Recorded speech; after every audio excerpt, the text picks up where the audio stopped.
بزرگان محترم، معزز سامعین کرام، ایک مرتبہ پوری محبت سے، اخلاص کے ساتھ، للہیت کے ساتھ، دل کی گہرائی سے حضور پاک صلی اللہ علیہ وسلم پر درود شریف پڑھ لیں۔ اللہم صلی علی محمد کما صلیت علی ابراہیم وعلی آل ابراہیم انک حمید مجید۔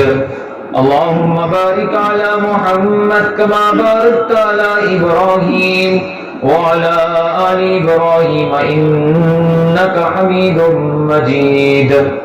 اللہ تبارک و تعالی ہم سب کو کثرت کے ساتھ درود پاک پڑھتے رہنے کی توفیق عطا فرمائے۔ بے زبان کو جب وہ زبان دیتا ہے، بے زبان کو جب وہ زبان دیتا ہے، پڑھنے کو پھر وہ قرآن دیتا ہے۔ بخشنے پہ آئے جب امت کے گنہگاروں کو، بخشنے پہ آئے جب امت کے گناہوں کو، تحفے میں گنہگاروں کو رمضان دیتا ہے۔ میرے معزز سامعین کرام اور ہنور کے غیور نوجوانوں، رمضان المبارک کا مہینہ قریب قریب آ رہا ہے، جو امت کے پہاڑوں بڑے گناہوں کو بخشنے والا مہینہ ہے۔ اس امت کی اہمیت اور اس مہینے کی اہمیت اور اس مہینے کے فضائل ہم جانتے ہیں کہ مہینہ کس قدر رحمتوں والا ہے، کس قدر برکتوں والا ہے۔ میرے بھائیوں، اللہ رب العزت نے انسانوں کو جب تخلیق پیدا کیا، حضرت آدم علیہ السلام کو پیدا کیا، پیدا کرنے کے بعد اللہ تبارک و تعالی نے حضرت فرشتوں سے فرمایا کہ میں ایک ایسی مخلوق پیدا کرنے والا ہوں کہ جو کھاتی بھی ہے اور پیتی بھی ہے اور نفسانی خواہشات پوری کرتی بھی ہے۔ تو فرشتوں نے انکار کر دیا۔ کیا انکار کیا؟ کہ اللہ تبارک و تعالی ہم نہ کھاتے ہیں، نہ پیتے ہیں، نہ نفسانی خواہشات ہمارے جسم میں ہے، ہم تیری نافرمانی کبھی بھی نہیں کرتے۔ اے اللہ، تو ہمارے سے بڑا بنا کر اور اشرف المخلوقات بنا کر اللہ تعالیٰ تو ان کو کیوں پیدا کر رہا ہے، انسانوں کو تو کیوں پیدا کر رہا ہے؟ فرشتوں نے اعتراض کیا اللہ سے کہ بھی وہ کھاتے بھی ہیں، پیتے بھی ہیں، گناہ بھی کرتے ہیں اور اللہ کی نافرمانی بھی کرتے ہیں۔ اے اللہ، تو یہ دنیا میں جا کر کے خون ریزی کریں گے، تیری نافرمانی کریں گے، ایک دوسرے کے ساتھ بغاوت کریں گے۔ اے اللہ، تو ایسے انسانوں کو کیسے پیدا کر رہا ہے؟ ہم تیرے ذکر میں مشغول ہیں، ہم تیری نماز پڑھ رہے ہیں، ہم تیری عبادت کر رہے ہیں، تو جو کوئی بھی ہے، جو کچھ بھی کام کہیں ہم تیرا کام کریں گے۔ اللہ تعالیٰ تو ایسے انسانوں کو کیوں پیدا کر رہا ہے؟ فرشتوں نے اعتراض کیا تو اللہ نے کہا وَمَا خَلَقْتُ الْجِنَّ وَالْإِنسَ إِلَّا لِيَعْبُدُونَ، کہ ہم نے انسان اور جنات کو صرف اپنی عبادت کے لیے پیدا فرمایا ہے۔ اپنی عبادت کے لیے مطلب صبح سے لے کر شام تک عبادت میں مشغول رہنا نہیں ہے، صبح سے شام تک اللہ کے احکامات کی پاسداری کرنا ضروری نہیں ہے، صبح سے شام تک رسول اللہ صلی اللہ علیہ وسلم کی سنتوں پر گامزن رہنا ضروری نہیں ہے۔ اللہ تبارک و تعالیٰ نے انسانوں کے اندر صلاحیت عطا فرمائی کہ اس کے اندر عقل دی، سمجھ دی، بوجھ دی اور اس کے دل کے اندر شرمساری کا ایک مادہ پیدا کیا، رحم مادر پیدا کیا، اور اللہ تبارک و تعالیٰ نے اس کے دل و دماغ کو یکجا کیا اور انسان کے اندر اس کو فٹ کیا، تو جب وہ انسان بنا، تو جب انسان بننے کے بعد دنیا کے اندر آیا تو اس کا دماغ یہ سوچ سکتا ہے کہ میں جس راستے پر چل رہا ہوں وہ راستہ صحیح ہے کہ نہیں ہے، جس راستے پر میں جا رہا ہوں وہ راستہ صحیح ہے کہ نہیں ہے، جس منزل کو میں نے اختیار کیا ہے وہ منزل صحیح ہے کہ نہیں ہے۔ انسان اپنے دماغ سے، اپنے دل سے سوچ سکتا ہے اور سمجھ بھی سکتا ہے۔ آج بھی دنیا کے اندر کئی انسان ایسے ہیں جو انسانوں کا اعتراض کرتے ہیں کہ جب فرشتے تھے عبادت کرنے کے لیے، فرشتے تھے اللہ کی بڑائی بیان کرنے کے لیے، فرشتے تھے اللہ کی کبریائی بیان کرنے کے لیے، تو انسانوں کو اللہ نے کیوں پیدا کیا؟ تو اس کی ایک مثال حضرت علماء کرام سمجھاتے ہیں۔ کیا مثال سمجھاتے ہیں؟ ایک شخص نابینا ہے جس کو دکھائی نہیں دیتا، ایک شخص نابینا ہے جس کو دکھائی نہیں دیتا، اور وہ اپنی زندگی کے اندر ایک فلم بھی نہیں دیکھی، اس نے اپنی زندگی کے اندر ایک غلط عورت کے ساتھ، غیر محرم عورت کے ساتھ غلط نگاہ اٹھا کر کے اس کی نگاہ نہیں پڑی، اور اس نے گندی فلمیں نہیں دیکھی، اس نے گناہ کے کام نہیں کیے، تو اس میں کیا کمال کی بات ہے؟ اس میں کون سے کمال کی بات ہے؟ تو فرمایا کہ اس میں کوئی کمال نہیں ہے کہ ایک شخص ہے جس کی بینائی اچھی ہے، جس کی آنکھوں کو اچھا دکھائی دیتا ہے، اگر وہ کسی غیر محرم عورت پر نگاہ پڑتی ہے تو وہ اپنی آنکھوں کو نیچی کر لیتا ہے، وہ اپنی نگاہ کو نیچی کر لیتا ہے، تو اس کی اور نابینا کے درمیان زمین آسمان کا فرق ہے۔ فرشتے سجدے میں ہیں، فرشتے نماز پڑھ رہے ہیں، وہ کوئی کمال کی بات نہیں۔ اللہ نے ان کے اندر گناہ کا مادہ ہی پیدا نہیں کیا، نہ ان کو بھوک لگتی ہے، نہ ان کو پیاس لگتی ہے، نہ ان کی زبان سے اللہ کی نافرمانی کے کوئی الفاظ نکلتے ہیں۔ اللہ نے ایک طرف انسان کو پیدا کیا، دوسری طرف فرشتوں کو پیدا کیا، تو انسان کے اندر پورے مادے ہیں، گناہ بھی کر سکتا ہے، نیک کام بھی کر سکتا ہے، نگاہ اٹھائے تو غلط نگاہ بھی نگاہ پر ڈال سکتا ہے، نگاہ اٹھائے تو اچھی نگاہ پر بھی نگاہ ڈال سکتا ہے۔ تو میرے بھائیوں، اس میں کیا فرق ہے؟ زمین آسمان کا فرق ہے۔ نابینا گناہ سے بچ رہا ہے، اس کا کوئی کمال نہیں، اگر بینائی ہے وہ گناہ سے بچ رہا ہے تو اس کا کمال ہے، اس کا کمال ہے۔ تو اسی لیے اللہ رب العزت نے کیا کیا؟ بندوں سے پورا مہینہ ہم کیا کرتے ہیں؟ اپنی پوری زندگی گناہوں میں مسترد کر دیتے ہیں، فنا کر دیتے ہیں، اللہ کی نافرمانی میں گزار دیتے ہیں، اور رسول اللہ صلی اللہ علیہ وسلم کی سنتوں کو اجاڑنے میں گزار دیتے ہیں۔ لیکن جب ایک ایسا وقت آتا ہے، اللہ پکار کر کے کہتا ہے، اے ایمان والو، آ جاؤ اللہ کی طرف، آ جاؤ اپنے رب کی طرف، آ جاؤ بخشوانے اپنے گناہوں کو۔ ایک مہینہ ایسا آنے والا ہے جس کی برکتوں، جس کی رحمتوں سے، جس کا تصور کوئی بھی نہیں کر سکتا۔ ایک انسان ادنے سے ادنا، اعلیٰ سے اعلیٰ انسان اس کا تصور نہیں کر سکتا۔ یہ ایک ایسا مہینے میں آ جاؤ اور اپنے گناہوں کو بخشوا لو۔ اللہ پکار کر کے کہتا اپنے بندوں سے۔ کون سا مہینہ ہے؟ رمضان المبارک کا مہینہ ہے۔ 5 وقت کا بے نمازی بھی اس مہینے میں تراویح کی نماز ادا کرتا ہے، 5 وقت کا بے نمازی بھی اس مہینے میں روزہ رکھتا ہے، 5 وقت کا بے نمازی بھی اس مہینے میں اللہ کی بڑائی، کبریائی بیان کرتا ہے۔ تو فرمایا کہ اس مہینے میں سب سے زیادہ جو عبادات ہیں، سب سے زیادہ ہمیں جو کام دیے جاتے ہیں وہ یہ ہیں کہ اس میں سب سے زیادہ روزہ رکھے جاتے ہیں اور تراویح کی نماز ادا کی جاتی ہے۔ ہمارا دماغ اسی پر مشتمل ہے، ہمارا دل اسی پر مشتمل ہے کہ اس مہینے میں صرف اور صرف عبادت۔ کون سی عبادت؟ روزہ رکھنا اور تراویح کی نماز ادا کرنا۔ ہم نے یہ سوچ کر رمضان کو گزار رہے ہیں۔ میرے بھائی، ایک بات اور ایک فٹ ہوتی ہے۔ وہ کون سی بات ہے؟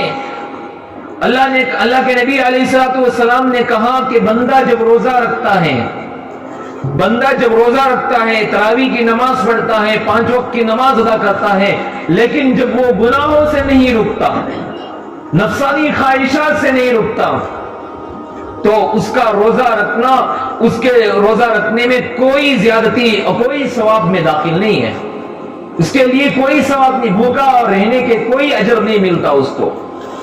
اس لیے میرے بھائیو بزرگو دوستوں، سب سے بہتر درجہ رمضان المبارک میں جب آپ روزہ بھی رکھ رہے ہیں، تراویح کی نماز بھی پڑھ رہے ہیں، اللہ کی عبادت بھی کر رہے ہیں، سب سے بڑا کام ایک آپ کو کرنا ہے کہ وہ کام کون سا ہے کہ رمضان المبارک میں اپنی نفسانی خواہشات کو دبا دینا ہے۔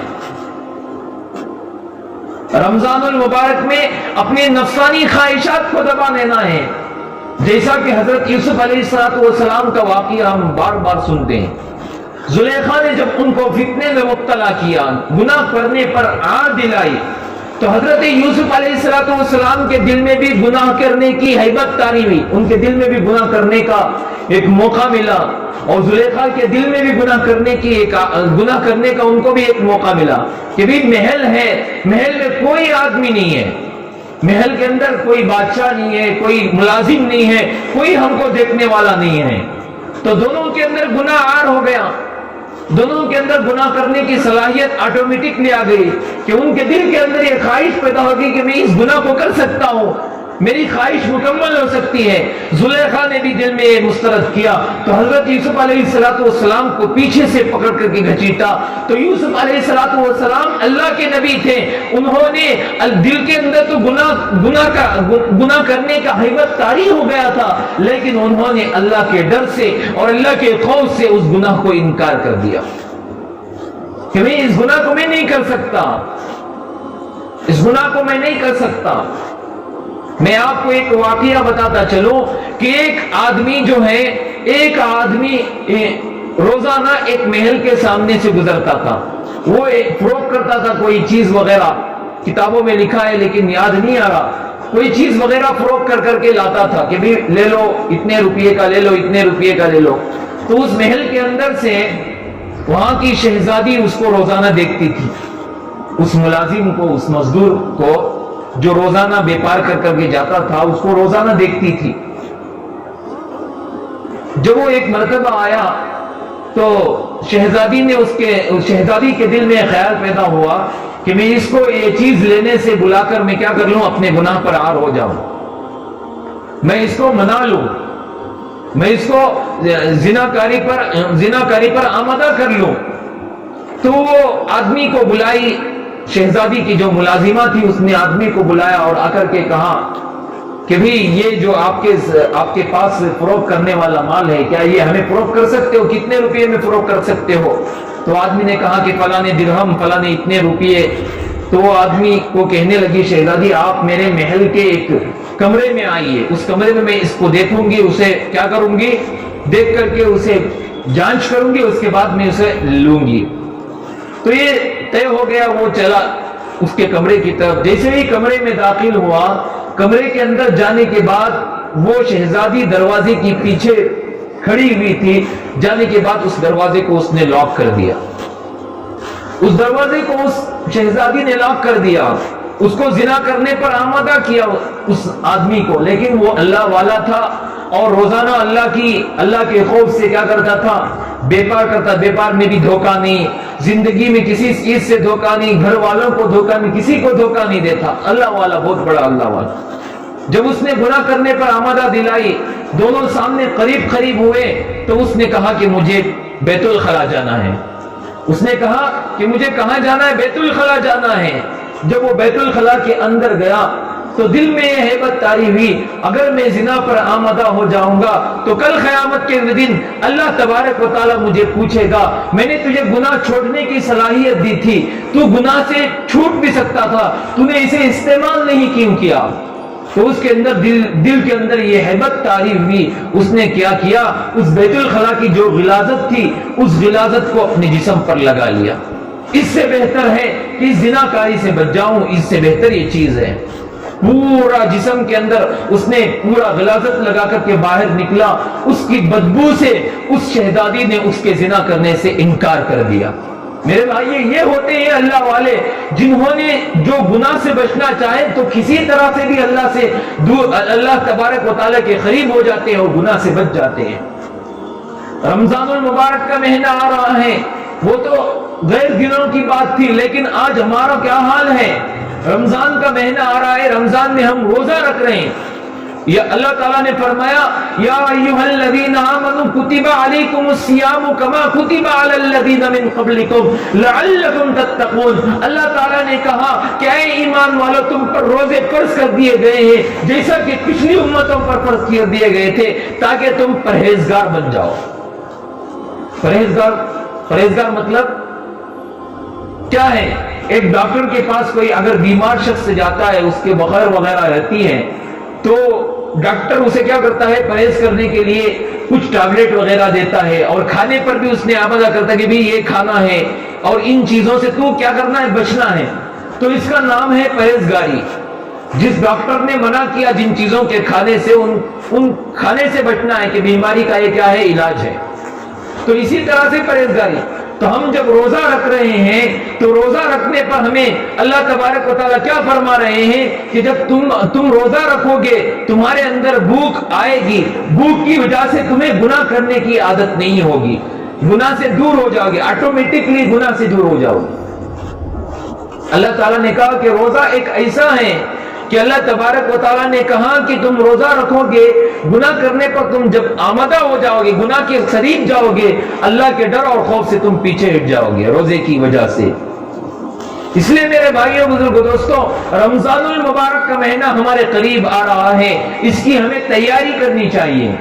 آج کل کا ماحول کیا ہے کہ بھی پوری دنیا کے اندر سب سے پہلے عرب ممالک میں، مصر اور شام میں جب بھی رمضان قریب ہوتا، شعبان المعظم کے بعد وہاں پر استقبال رمضان پر بڑے بڑے مجلسیں، بڑی بڑی محفلیں، بڑے بڑے جلسے لگائے جاتے۔ ان جلسوں میں کیا کیا جاتا؟ مظاہرے خیرات کیا جاتا، استقبال رمضان پر بات کی جاتی، رمضان المبارک کے عنوان پر بات کی جاتی، تاکہ لوگوں کے اندر کیا ہو جائے؟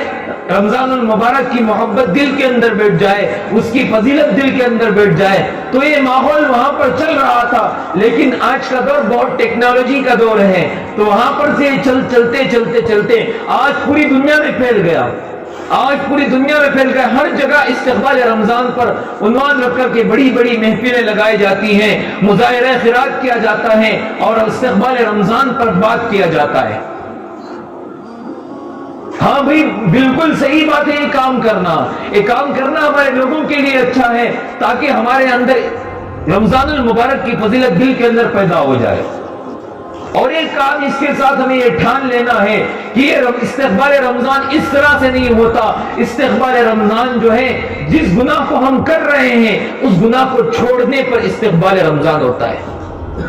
جو گناہ ہم کر رہے ہیں کہ بھی ہم جو گناہ کر رہے ہیں اس گناہ کو چھوڑنے پر استقبال رمضان ہوتا ہے۔ اور رمضان سے پہلے ہم دائمی اوقات بنا لینی چاہیے پورے رمضان المبارک کی، کہ بھی رمضان کا مہینہ آیا، رمضان کے مہینہ آنے کے بعد، رمضان کے مہینے میں جب رمضان کا مہینہ آنے سے پہلے اس کی اوقات اور ٹائمنگز ہمیں لکھ لینی چاہیے کہ بھی فلاں وقت میں مجھے یہ کام کرنا ہے، فلانے وقت میں مجھے قرآن پڑھنا ہے، فلانے وقت میں مجھے تراویح کی نماز پڑھنا ہے، فلانے کے وقت میں مجھے نفلی عبادت کرنا ہے، فلانے وقت میں مجھے کاروبار کرنا ہے۔ ٹائم ٹیبل بنا لینی چاہیے ہمیں۔ اس سے کیا ہوتا ہے؟ استقبال رمضان مکمل ہوتا ہے، اور رمضان المبارک میں ہمیں عبادت کرنے کے لیے بہت آسانی ہوتی ہے۔ اللہ تبارک و تعالیٰ کیا فرما رہے ہیں؟ رمضان المبارک کا مہینہ جب آتا ہے، آدمی روزہ رکھتا ہے تو اللہ کہتا ہے کہ ایک نفل نماز پڑھ، میں اسے فرض کا درجہ دوں گا۔ ایک فرض نماز پڑھ، غیر رمضان المبارک میں 70 فرض نماز پڑھنے کے برابر ثواب عطا کروں گا۔ اللہ کہتا ہے رمضان میں ایک کا 70 لے کے جا، ایک کا دگنا لے کے جا، ایک کا ڈبل لے کے جا، تو جتنا چاہتا ہے اتنا لے کر کے جا۔ اللہ نے قرآن پاک میں رمضان المبارک کے اعتبار سے سب کو آفر لگا دیا، گنہگار کو آفر لگا دیا، بدکار کو آفر لگا دیا، غیبت کرنے والے کو آفر لگا دیا، بدکاری کرنے والے کو آفر لگا دیا، جھوٹ بولنے والے کو آفر لگا دیا۔ ایک بات ہے ہمیں جب روزہ رکھتے ہیں اور روزہ رکھ کر کے اللہ کی عبادت کرتے ہیں اور باہر جا کر کے جھوٹ بول رہے ہیں. مفتی علی کرام سے آپ اس کا مسئلہ پوچھیں کہ بھئی ہم نے روزہ رکھا حضرت، ہم روزہ رکھ رہے ہیں، روزے کے ساتھ ہم تراویح کی نماز بھی پڑھ رہے ہیں، نفل عبادت بھی کر رہے ہیں، اور اس کے ساتھ ہم 5 وقت کی نماز ادا کر رہے ہیں اور اللہ تبارک و تعالیٰ کی عبادت مکمل طور سے کر رہے ہیں کیا، اور اس کے ساتھ ہم نے جھوٹ بھی بولا، کیا ہمارا روزہ ہو جائے گا؟ تو مفتی صاحب کہیں گے کہ بھئی آپ کا روزہ تو ہو جائے گا، لیکن وہ روزے کا ثواب آپ کو نہیں ملے گا.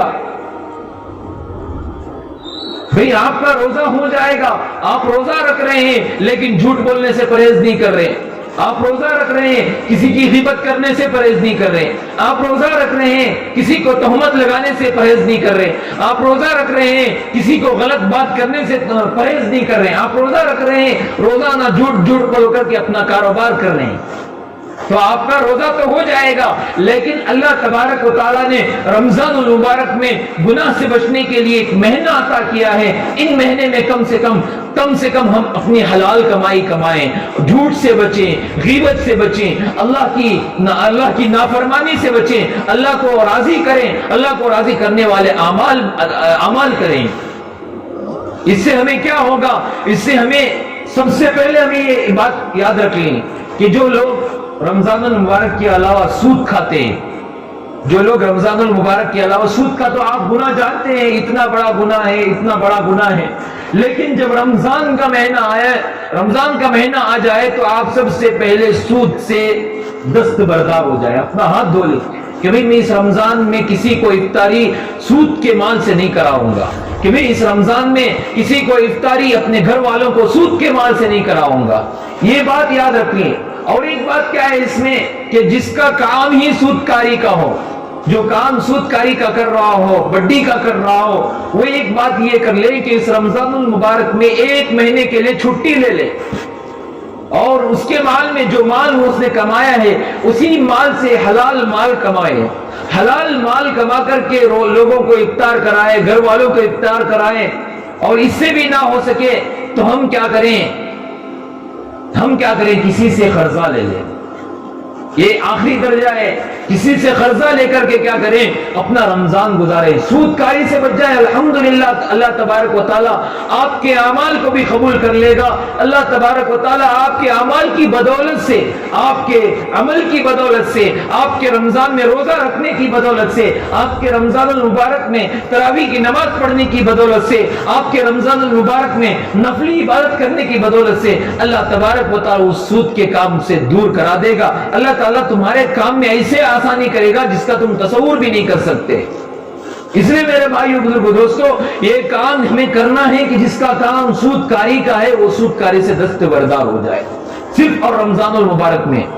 دوسرے علاوہ تو ہم کہہ نہیں سکتے، آج تو دنیا کے اندر سود تو عام ہے، ہم کہہ نہیں سکتے. اس کے علاوہ ہم کیا کہہ سکتے ہیں؟ ہمارے اندر وہ لکنت ہی پیدا نہیں ہوئی. میری زبان یہ بات بولنے سے قاصر ہے کہ میں دوسرے دنوں میں بچو یا نہ بچو، میری زبان بولنے سے قاصر ہے کہ ہر آدمی کے پاس سود کاری ہے، ہر آدمی سود کا کاروبار کر رہا ہے. اللہ تبارک و تعالیٰ اس سے بچائے، لیکن رمضان المبارک میں سب سے زیادہ اس سے دستبردار ہو جائے.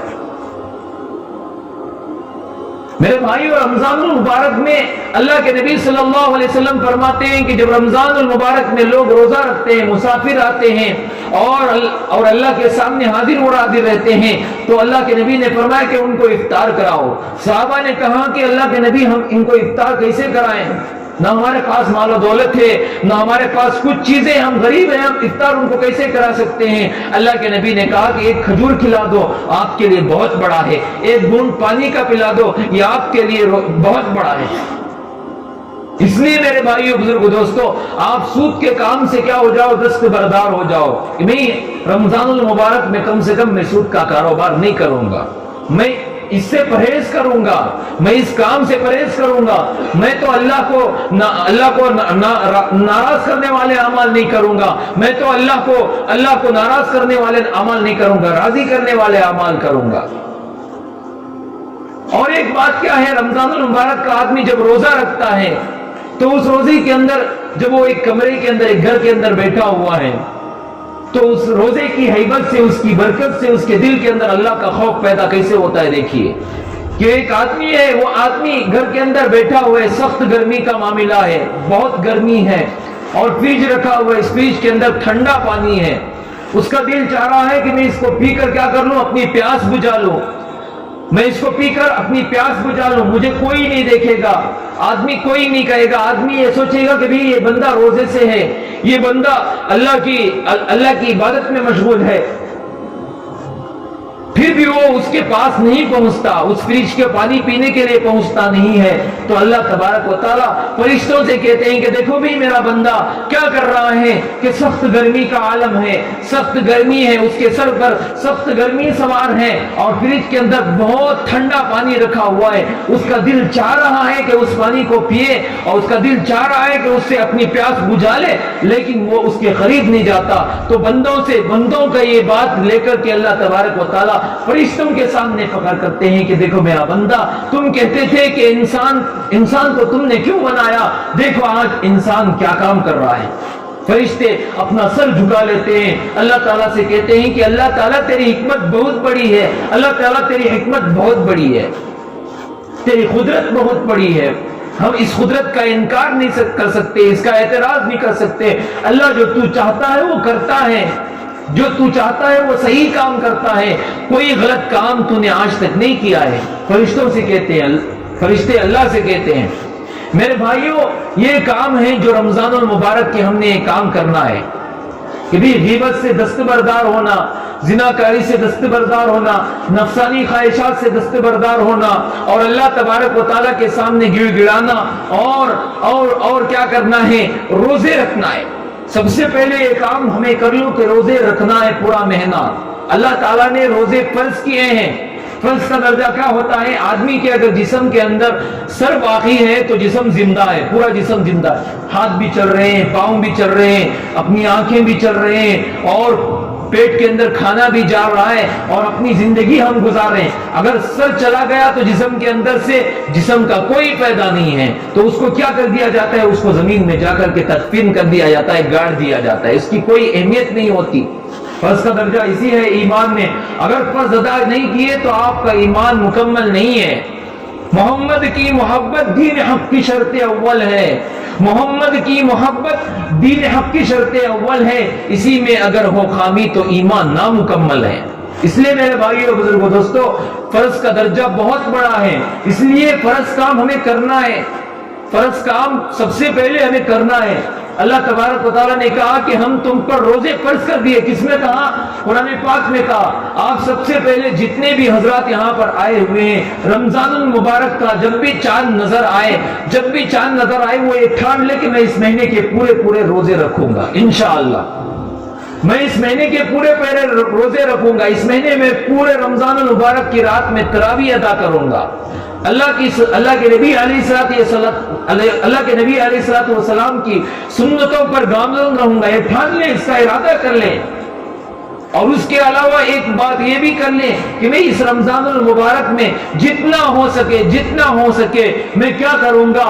گناہوں سے بچوں گا، بدکاری سے بچوں گا، غیبت سے بچوں گا، یہ سب سے پہلے ارادہ کر لیے۔ اللہ تبارک و تعالیٰ ارادوں پر کیا کرتے ہیں؟ انما الاعمال بالنیات، اعمال کا دار و مدار نیتوں پر ہے، جیسی نیت تم کرو گے ویسے فیصلے ہوں گے۔ تمہارے اندر گناہ کرنے کی نیت ہے، گناہ نہ کرنے کی نیت ہے تو اللہ تبارک و تعالیٰ ویسے ہی فیصلے کریں گے۔ تمہارے اندر پورا رمضان المبارک کے روزہ رکھنے کی نیت ہے تو اللہ تبارک و تعالیٰ پورا رمضان المبارک کے روزے رکھنے کی توفیق عطا کریں گے۔ تم کہیں گے میں پورا رمضان المبارک میں قرآن پاک کی تلاوت کروں گا تو اللہ تبارک و تعالیٰ کہیں پورا رمضان المبارک میں قرآن پاک کی تلاوت کرنے کی توفیق دیں گے۔ یہ آپ نیت کرنا ہے، اور نیتوں کا فیصلہ کرنا اللہ کے اوپر ہے۔ آپ نیت کریں اور ارادہ کریں کہ میں رمضان المبارک میں کوئی ایسا غلط کام نہیں کروں گا جس سے اللہ ناراض ہو، جس سے رسول ناراض ہو، جس سے صحابہ ناراض ہو، جس سے دین کے رہبر حضرات ناراض ہوں۔ اس لیے میرے بھائی بزرگوں دوستوں، ہمیں یہ بات لے کر کے جانا ہے اور اپنے گھر والوں کو بھی بتانا ہے، اپنے بچوں کو بھی اس کی نصیحت کرنا ہے، اپنے گھر والوں کو بھی اس کی نصیحت کرنا ہے کہ بھی رمضان کا مہینہ آ رہا ہے، ہم رمضان المبارک میں ایک بات کر لیں کہ ہم رمضان میں گناہ کے کام نہیں کریں گے، سب سے زیادہ ہو سکے تو عبادت کریں گے، اگر ہم عبادت نہیں کر سکے تو گناہ سے کم بچیں گے، عبادت نہیں کر سکے تو ہم گناہ سے کم بچیں گے۔ اللہ تبارک و تعالیٰ سب کو معاف کرتا ہے، ہر بندے کو معاف کرتا ہے۔ ایک چھوٹا سا قصہ حضرت موسیٰ علیہ السلام کے زمانے کا سنا کر کے میں اپنی بات کو ختم کرتا ہوں کہ حضرت موسیٰ علیہ السلام کے زمانے میں ایک قحط سالی پیدا ہوئی کہ بارش نہیں برس رہا تھا، کئی سال ہو گئے تھے، پیاس کی وجہ سے لوگ مر رہے تھے، پیاس کی وجہ سے جانور مر رہے تھے، جانوروں کے پیٹ ایک دوسرے میں انتڑیاں لگ گئی تھی جانوروں کی۔ تو اس وقت میں اللہ تبارک و تعالیٰ کی طرف سے حکم کیا تھا کہ نماز استسقاء ادا کرے۔ جب کوئی جگہ پر بارش نہ ہو تو پورے اکٹھا ہو کر کیا کیا جاتا ہے، نماز استسقاء ادا کی جاتی ہے، خطبہ دیا جاتا ہے، اس کے ساتھ 2 رکعت نماز ادا کی جاتی ہے، اور اللہ کے سامنے کیا کرتے ہیں، ہاتھ اٹھا کر کے بارش کے لیے دعا مانگتے ہیں۔ تو اس جگہ میں پورے لوگوں کو جمع کیا، حضرت موسیٰ علیہ السلام نے سب جگہ میں اعلان کیا، سب جگہ ایک میدان میں کیا جائے، حاضر ہو جائیں۔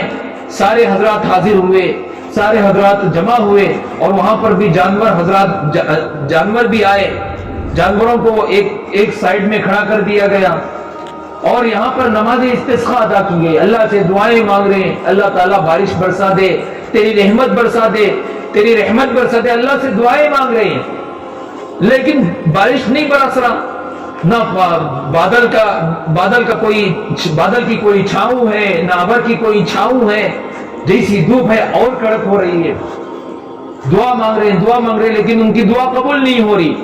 تو اللہ کی طرف سے حکم آیا، فرشتے آ کر کے اللہ حضرت موسیٰ علیہ السلام سے کہنے لگے، اے موسیٰ، اے اللہ کے نبی، آپ کے درمیان ایک ایسا گنہگار موجود ہے، اس گنہگار کی وجہ سے میں اس زمین پر بارش نہیں برسا رہا، اس گنہگار کی وجہ سے میں اس زمین پر کیا نہیں کر رہا ہوں، لوگوں کو بارش نہیں برسا رہا، لوگوں کو تکلیف پہنچا رہا ہوں، لوگوں کو پیاسا رکھ رہا ہوں، جانوروں کو پیاسا رکھ رہا ہوں۔ تو حضرت موسیٰ علیہ السلام کھڑے ہوئے اور کھڑے ہو کر کے اعلان کیا کہ بھی اس درمیان میں ایک ایسا گنہگار موجود ہے جس کی وجہ سے زمین والے بہت پیاسے ہیں، اس سے میں گزارش کرتا ہوں کہ وہ اس مجمع سے کیا ہو جائے، اٹھ کر کے چلا جائے، اس مجمع سے کیا ہو جائے، اٹھ کر کے چلا جائے۔ جیسے ہی اعلان کیا، جو بندہ تھا گنہگار، اس نے دل میں رونا شروع کیا اور اللہ سے دعا مانگی، اللہ تبارک و تعالیٰ، آج میں ذلیل ہو گیا تو پوری دنیا والے کہیں گے کہ یہ بہت بڑا گنہگار ہے، اس کی عزت نہیں کریں گے، اس کو ذلت و رسوائی سے دنیا و آخرت میں تباہ برباد کر دیں گے۔ اس نے دل کے اندر ہیبت طاری ہوئی، اے اللہ تبارک و تعالیٰ، میں آج تجھ سے یہ پناہ مانگتا ہوں کہ اللہ تعالیٰ میں آج سے گناہ نہیں کروں گا، کوئی تجھے ناراض کرنے والے کام نہیں کروں گا، اے اللہ میرے گناہوں کو تو معاف کر دے۔ اس نے دل کے اندر یہ بات ڈالی، جیسے ہی ڈالنا تھا، اللہ سے معافی مانگنا تھا، تو ایک سے دوسری طرف بادل چھائے اور چاروں طرف سے بادل چھائے اور بارش برس پڑا۔ اور اللہ تبارک و تعالیٰ نے کہا کہ موسیٰ، میں تجھے وہ نام نہیں بتا سکتا، اگر نام بتا دیا تو لوگوں کو معلوم ہو جائے گا کہ یہ شخص گنہگار ہے۔ اس لیے میرے بھائیو بزرگوں دوستو، آپ جتنے بھی بڑے گنہگار ہوں، آپ جتنے بھی بڑے بدکار ہوں، آپ جتنے بھی بڑے جھوٹے ہوں، تو اللہ تبارک و تعالیٰ کے سامنے آئے، اس مہینے میں اللہ کے سامنے گڑ گڑائے۔ اللہ تعالیٰ کہے گا کہ آپ اللہ کے سامنے آ کر کے گڑ گڑاؤ تو صحیح، گڑ گڑاؤ تو صحیح، میں آپ کو معاف کر دوں تو نہ کہنا، میں آپ کو معاف کر دوں تو نہ کہنا۔ اللہ تعالیٰ نے قرآن پاک میں کہا کہ اللہ تعالیٰ نے کہا کہ میں امت کے گناہوں کو معاف کر رہا ہوں اس مہینے میں، وہ بھی ڈزن کے نہیں، پہاڑوں برابر گناہ معاف کر رہا ہوں۔ اور یہ مہینہ جو ہمارے سامنے آنے والا ہے بہت برکتوں والا، رحمتوں والا، آگ سے بچاؤ والا مہینہ ہے۔ اس مہینے کے آنے کے لیے 2 یا 3 دن باقی ہیں، اس کی تیاری کریں اور اس کا مکمل احتراز کریں کہ میں اس مہینے میں گناہ سے بچوں۔ اللہ تبارک و تعالیٰ سے دعا ہے کہ اللہ تعالیٰ ہم سب کو کہنے سننے سے زیادہ عمل کی توفیق عطا فرمائے، آمین۔ وآخر دعوانا الحمدللہ رب العالمین۔ جو حضرات سنت نہ پڑھیں سنتوں سے فارغ ہو جائیں۔